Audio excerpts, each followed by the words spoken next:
Bem, estamos aqui no Hospital Carlos Fernando Malzone para falar sobre o número de casos de dengue.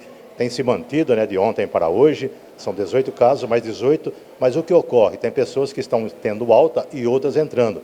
Na verdade, esse número é um pouco maior do que esses 18 casos.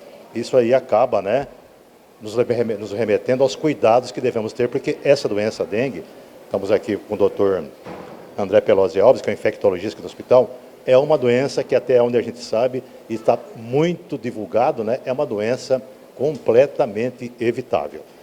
Exatamente. Doutor, Exatamente. É isso mesmo, evitável e que pode, inclusive, matar, né, dependendo da gravidade dela, né? Então, assim, a principal questão é a gente conseguir eliminar os focos. A partir do momento que a gente consegue eliminar os focos, a gente consegue reduzir a quantidade de casos.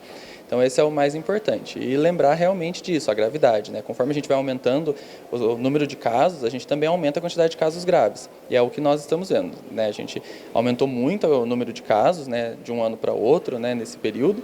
E a gente também está vendo a consequência disso refletida dentro das internações hospitalares, né? Então, esses pacientes estão ficando mais graves e aí eles precisam de internação hospitalar. É o ponto de ser internado na UTI, que são 2 casos, né, hoje, né? Exatamente. Hoje nós estamos com 18 casos internados, sendo 2 na UTI. Doutor, você que lida diretamente com esses pacientes, né?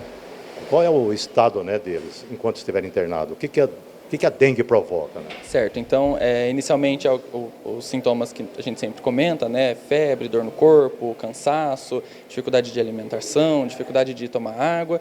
E aí ela pode ir evoluindo com uma queda das plaquetas e o que a gente chama de hemoconcentração, que é quando basicamente a água do sangue começa a ir para os tecidos. E aí esse paciente começa a ficar o que a gente chama de hemoconcentrado. E aí é onde a gente entra com a hidratação. Então, esse paciente ele é internado para manter uma hidratação correta e para ficar de olho também nas plaquetas. Quando chega ao ponto de internar o paciente, porque o caso é grave mesmo. Exatamente. Então a gente tem alguns sinais de alarme que nós usamos para indicar a internação. Então a gente não indica a internação para todo mundo, né? A gente precisa fazer essas avaliações. Se o paciente tem sinal de alarme, então ele precisa de internação.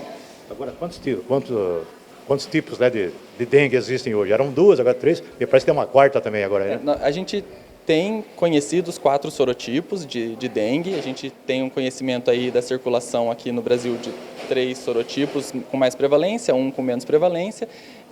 E hoje na nossa cidade a gente tem circulando sorotipo 1 e sorotipo 2. A gente não conseguiu achar nenhum sorotipo 3, mas na região já tem casos aí de relato de sorotipo 3. Doutor, uma pergunta frequente: quem já pegou dengue pode pegar novamente? Com certeza.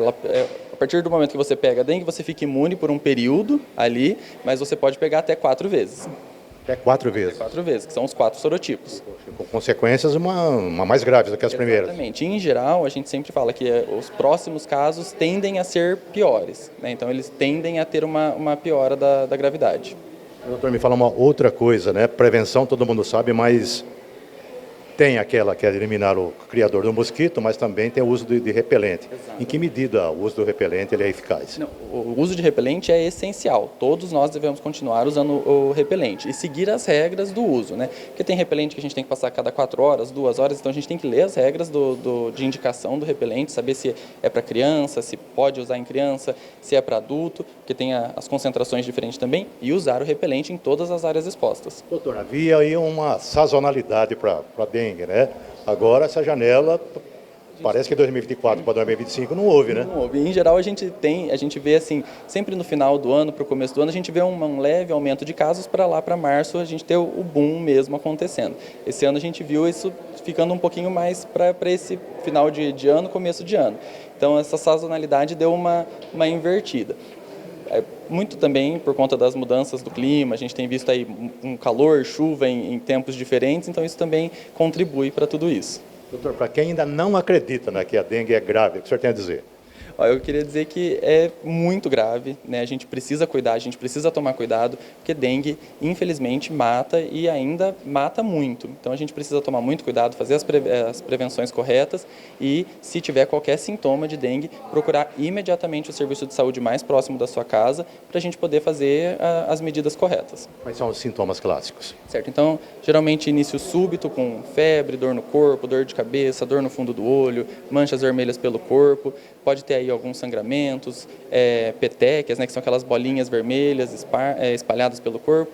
Então, sintomas de virose com bastante febre. Doutor, não é da sua área, claro, mas os outros pacientes acabam vindo aqui para o hospital. O que o senhor tem para dizer para aquela pessoa que reluta, né, em receber os agentes de endemia, as nebulizações, né, e aquelas visitas em casa, de casa a casa?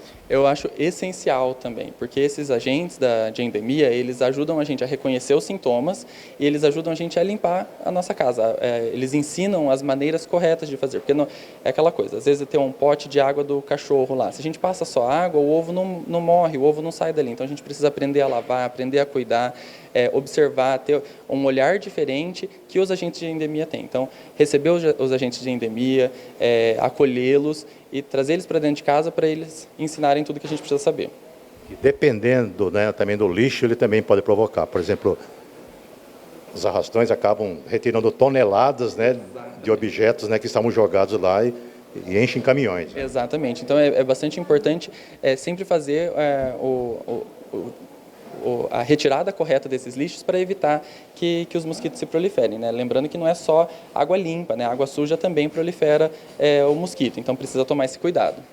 Doutor, então, para terminar, que recado o senhor deixa, né, nesse momento aí que estamos aí atravessando aí 18 internações, mas podendo ser mais porque entram e saem pacientes, né? Exatamente. Então, internados e tem alta. O recado mais importante é cuidar das nossas casas, evitar água parada, usar repelente e em qualquer sintoma, qualquer sinal de dengue, procurar imediatamente o atendimento médico para devidos cuidados. Bom, a estrela da vez agora é a dengue, mas a Covid não foi embora também, né? Temos casos de Covid ainda, né? A Covid não foi embora também. Se tiver sintoma de Covid, máscara e procurar o atendimento médico para também tomar as medidas necessárias. Dengue, a vacina não tem disponibilizada para todos ainda, né? Na rede pública nós não temos disponibilizado para todos ainda, a nossa cidade ainda não foi contemplada. A gente tem em alguns locais a venda, né, no setor privado, mas a gente tem a esperança de que ela chegue logo.